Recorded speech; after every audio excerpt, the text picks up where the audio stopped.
आज हम पढ़ने वाले हैं स्टैटिक इलेक्ट्रिसिटी। स्टैटिक इलेक्ट्रिसिटी में हम पहला पॉइंट पढ़ने वाले हैं properties of charges. Properties of charges, ठीक है। प्रॉपर्टीज ऑफ चार्जेस में हमें क्या देखना है? About makes our hair stand up when we take off our woollen sweater. Why does a plastic chair attract stands of our hair when we sit for a long period of time. तो मतलब ऐसा कुछ तो होता है nature में जिसकी वजह से हमारा जो बॉडी है तो वो बाल खड़े हो जाना या ऐसी रिएक्शंस जो है वो हमारे बॉडी के ऊपर दिखती है। Every object is made up of atoms which carry equal number of negatively charged particles called electron and positively। तो हर एक ऑब्जेक्ट के अंदर दो चीजें होती है। हर एक ऑब्जेक्ट के अंदर दो चीजें होती है। एक होता है नेगेटिवली चार्ज पार्टिकल और उसे क्या कहते हैं हम? इलेक्ट्रॉन। और एक होता है पॉजिटिवली चार्ज पार्टिकल, उसे हम क्या कहते हैं? प्रोटॉन। तो जो भी चार्जेस है वो इन दोनों की वजह से ही होते हैं। और एक चीज होती है एटम में, वो होता है न्यूट्रॉन, पर वो इलेक्ट्रिकली न्यूट्रल होता है, सो उसका स्टैटिक इलेक्ट्रिसिटी में कोई पार्टिसिपेशन नहीं है। Some loosely bound free electrons can move between atoms, but protons cannot. A neutral atom may become charged if it loses or gains electron. तो अगर हमें पता होना चाहिए कि स्टैटिक इलेक्ट्रिसिटी या कोई ऑब्जेक्ट चार्ज किस तरीके से होता है, तो हर एक ऑब्जेक्ट के अंदर every object is made up of a finite indivisible particle which is called as atom. और उस एटम के अंदर क्या होता है? न्यूक्लियस, और न्यूक्लियस के बाहर घूमते हैं इलेक्ट्रॉन्स, ठीक है। तो ये न्यूक्लियस के अंदर क्या होता है? ये न्यूक्लियस के अंदर होता है प्रोटॉन्स एंड न्यूट्रॉन्स। तो नंबर ऑफ प्रोटॉन्स कितने हैं और नंबर ऑफ इलेक्ट्रॉन्स कितने हैं, इसके ऊपर डिपेंड करता है कि उस ऑब्जेक्ट का चार्ज क्या होता है। तो जब number of protons is equal to number of electrons, तब वो ऑब्जेक्ट क्या होता है? न्यूट्रल होता है। जब number of electron is more than that of proton, तो ऑब्जेक्ट क्या होता है? नेगेटिवली चार्ज होता है। और number of protons it is more than that of electrons, तो ऑब्जेक्ट क्या होता है? पॉजिटिवली चार्ज होता है। यानी जब वो एटम जब न्यूट्रल होता है तो में बिकम, अच्छा ये बेसिक्स है। तो किसी भी ऑब्जेक्ट को चार्ज किस तरीके से करेंगे, कितना नंबर ऑफ प्रोटॉन कितना नंबर ऑफ इलेक्ट्रॉन, इसके ऊपर डिपेंड करता है। तो ये जो है, अभी कोई चीज नेगेटिवली या पॉजिटिवली, मान लो कोई चीज न्यूट्रल है तो वो नेगेटिवली या पॉजिटिवली चार्ज कैसे बनेगी? तो ये सब डिपेंड करता है आउटर मोस्ट ऑर्बिट में होने वाले लूजली बाउंड इलेक्ट्रॉन से। आउटर मोस्ट ऑर्बिट में अभी कोई न्यूक्लियस है और उसका सबसे बाहरी ऑर्बिट में अगर एक ही इलेक्ट्रॉन है तो उसका जो न्यूक्लियस के साथ अटैचमेंट है वो बहुत कम होता है। इसके लिए ये इलेक्ट्रॉन को हम फ्री इलेक्ट्रॉन या लूजली बाउंड इलेक्ट्रॉन कहते हैं। तो ये लूजली बाउंड इलेक्ट्रॉन क्या होता है? ये एटम्स के बीच में आ जा सकता है। तो जब ये जाता है तो जहां से जाता है उसे पॉजिटिवली चार्ज बना देता है और जहां पहुंचता है उसे नेगेटिवली चार्ज बना देता है। समझे?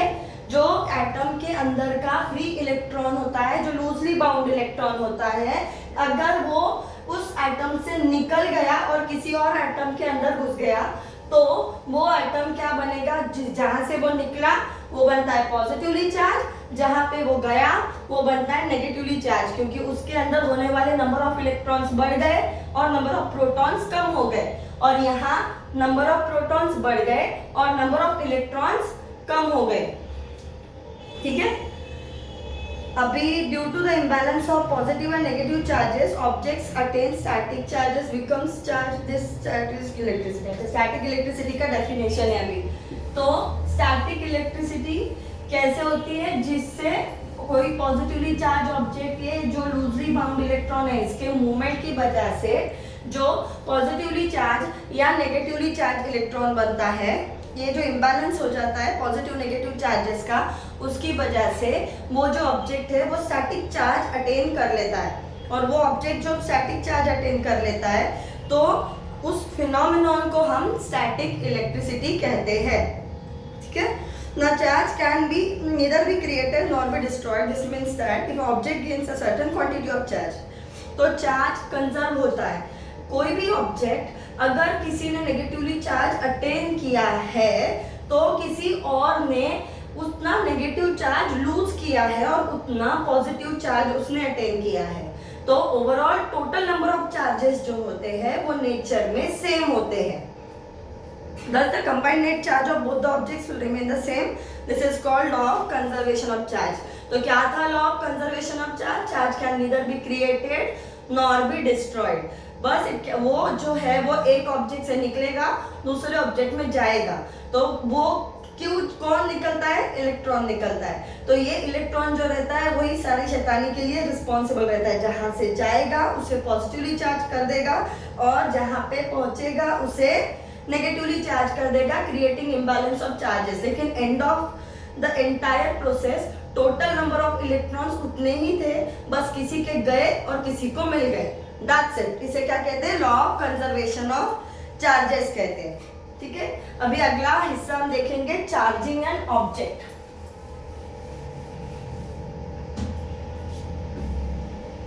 चार्जिंग एन ऑब्जेक्ट,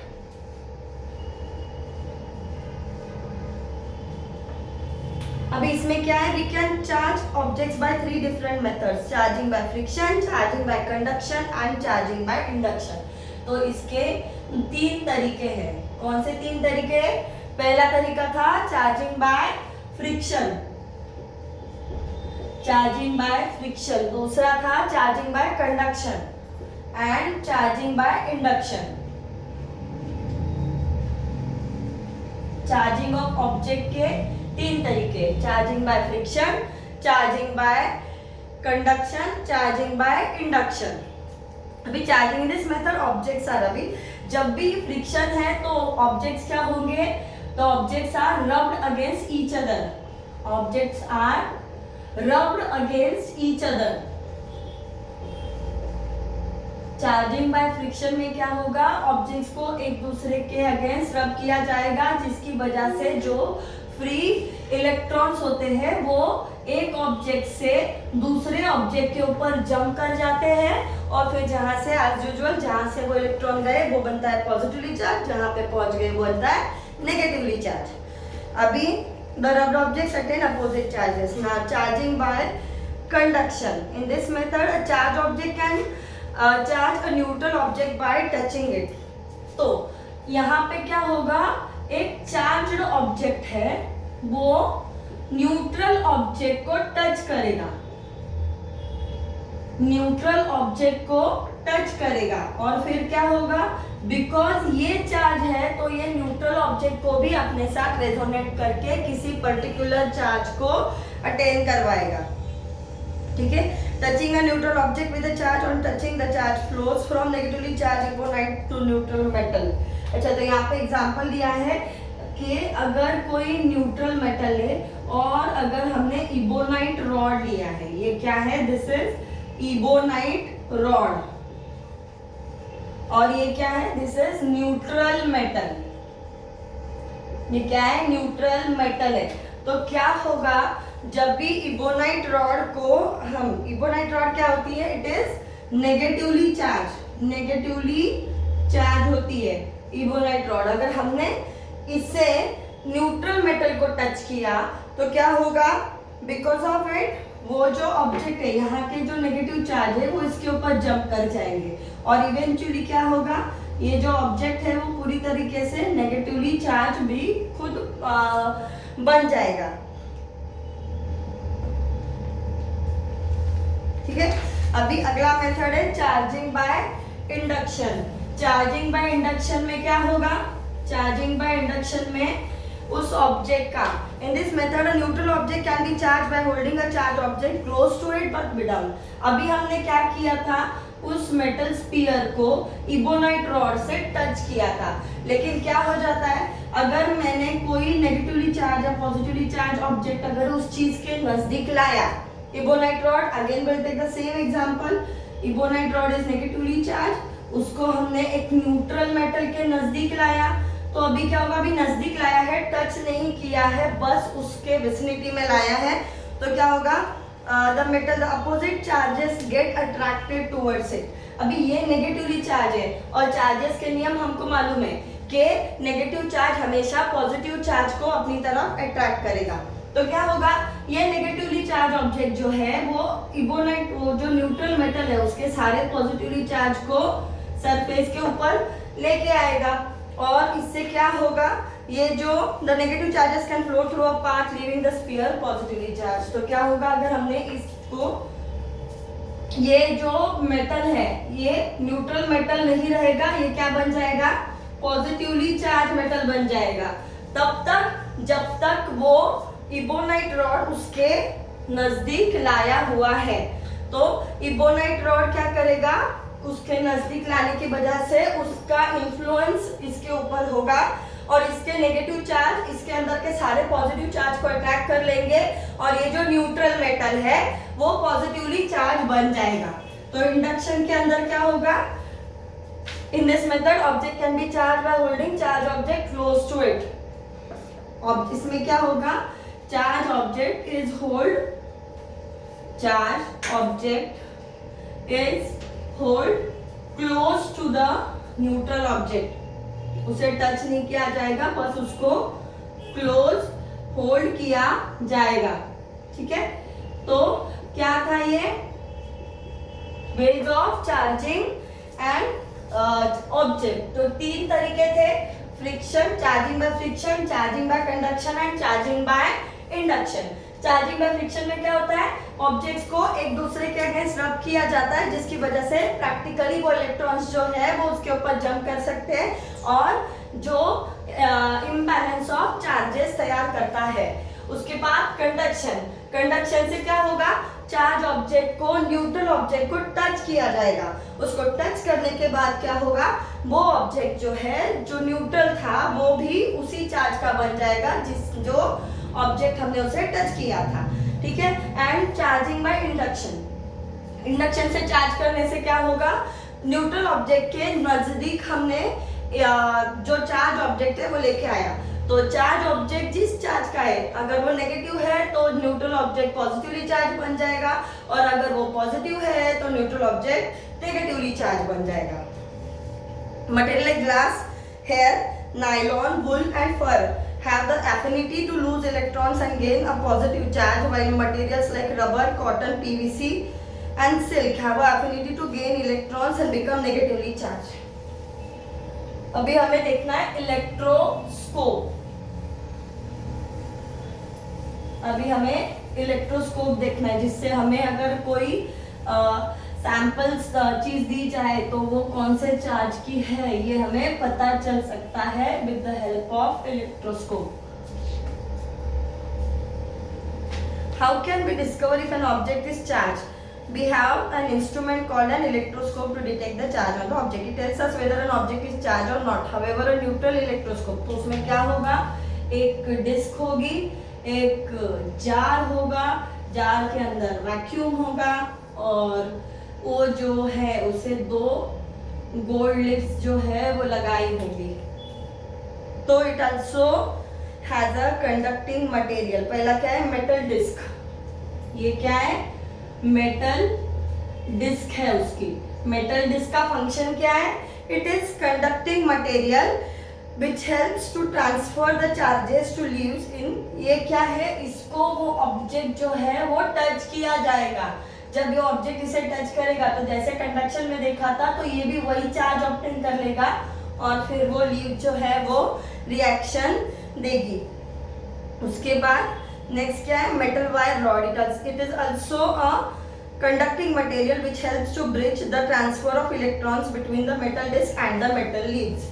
तो ये क्या था, this was a metal wire और रॉड। मेटल वायर और रॉड, इसका काम क्या है, इसका काम है कि ये जो भी चार्ज इस डिस्क को लगाया गया है ये चार्ज को उन लीव्स के पास लेके जाने के लिए ये बीच में एक ब्रिज का काम करेगा।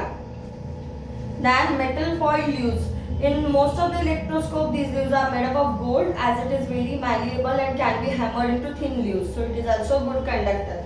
तो ये क्या है? These are metal foil leaves. ये leaves क्या करती है?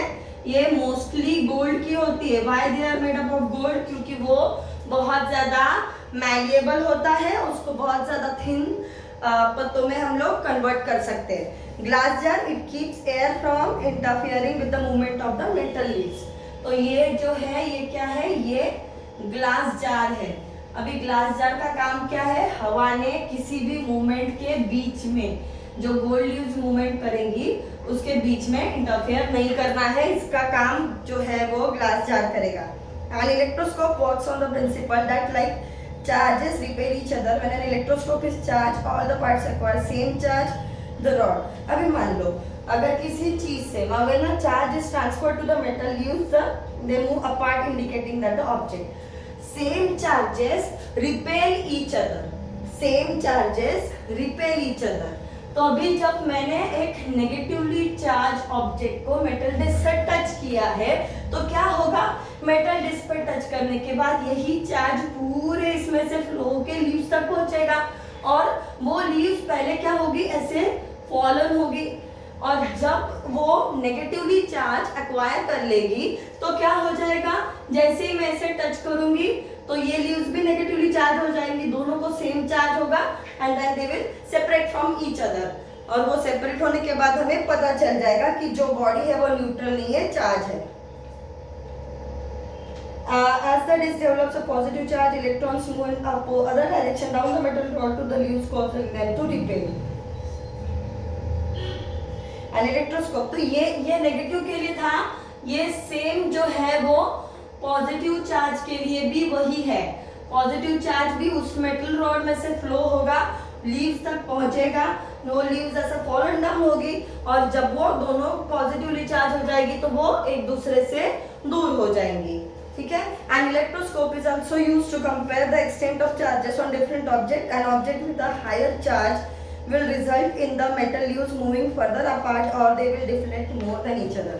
अभी ये कितना डिफ्लेक्ट करती है, एक दूसरे से कितना दूर जाती है, इसके ऊपर से हमें पता चलता है कि हमने जो स्पेसिमेन लिया है वो कितना ज्यादा चार्ज्ड है. अभी हमें आगे देखना है लाइटनिंग कंडक्टर. अभी आगे हमें देखना है लाइटनिंग कंडक्टर. लाइटनिंग कंडक्टर क्या करता है?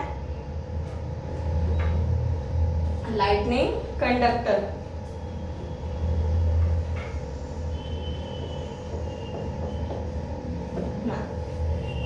here how is a building how is lightning caused? What happens if a lightning strikes a building or any object on the ground? Can we protect buildings from lightning strike? Let's find out. So lightning is also a result of static electricity which is caused when excess charge flows from cloud towards the ground. If lightning strikes the ground, it may damage the building. Clouds के अंदर excess charge तैयार होगा, cloud से वो charge जो है वो जमीन की तरफ फ्लो होगा और जमीन की तरफ फ्लो होगा. अगर वो रास्ते में कुछ आ जाए उसके तो क्या हो जाएगा? वो उन बिल्डिंग्स को, ट्रीज को, अगर कोई इंसान आए तो उसे इलेक्ट्रोक्यूट कर देगा. ठीक है. तो damage from a lightning strike can be avoided by using a device called the collision of the air of water drop and ice particle charges the cloud. ठीक है. अभी हम देखते हैं कि लाइटनिंग कैसे होता है. तो लाइटनिंग में पहला स्टेज क्या होता है? उसमें क्या होगा? Collision of air, water drops and ice particle charges the cloud. तो क्या होगा?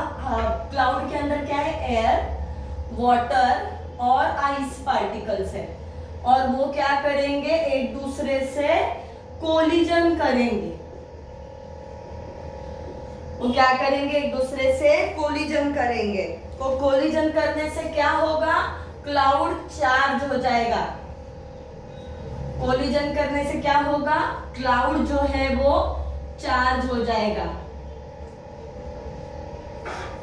क्लाउड चार्ज होने के बाद क्या होता है? Negative charge gathered at the bottom of the cloud induces positive charge on the ground.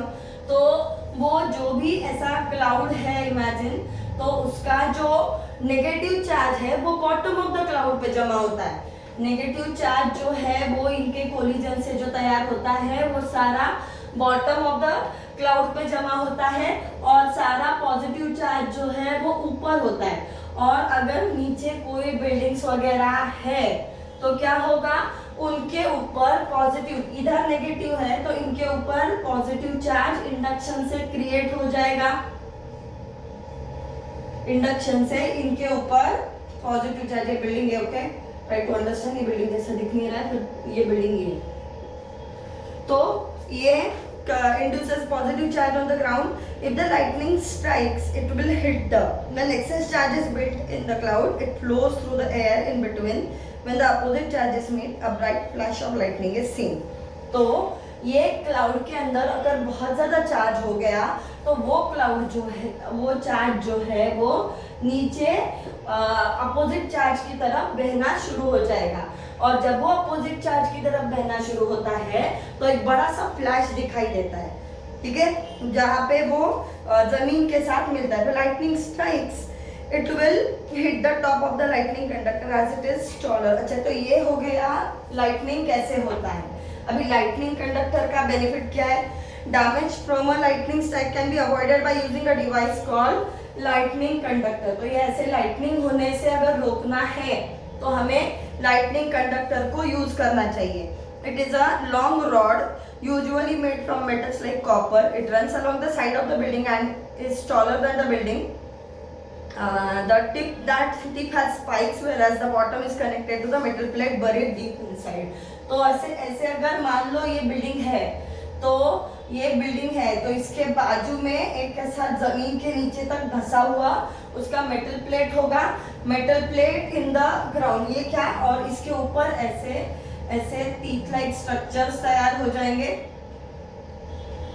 और ये टीथ लाइक स्ट्रक्चर्स है ना, ये जो है वो लाइटनिंग को हिट करेंगे। Lightning strikes, it will hit the top of the lightning conductor as it is taller. अभी ये बिल्डिंग से टॉलर है तो अगर लाइटनिंग आ गई तो ये पहले किस में जाएगी, इसके अंदर जाएगी। अलग ही डायग्राम करेंगे इसका। ये है हमारा क्लाउड, इसका पॉजिटिव चार्ज ऊपर, नेगेटिव चार्ज नीचे।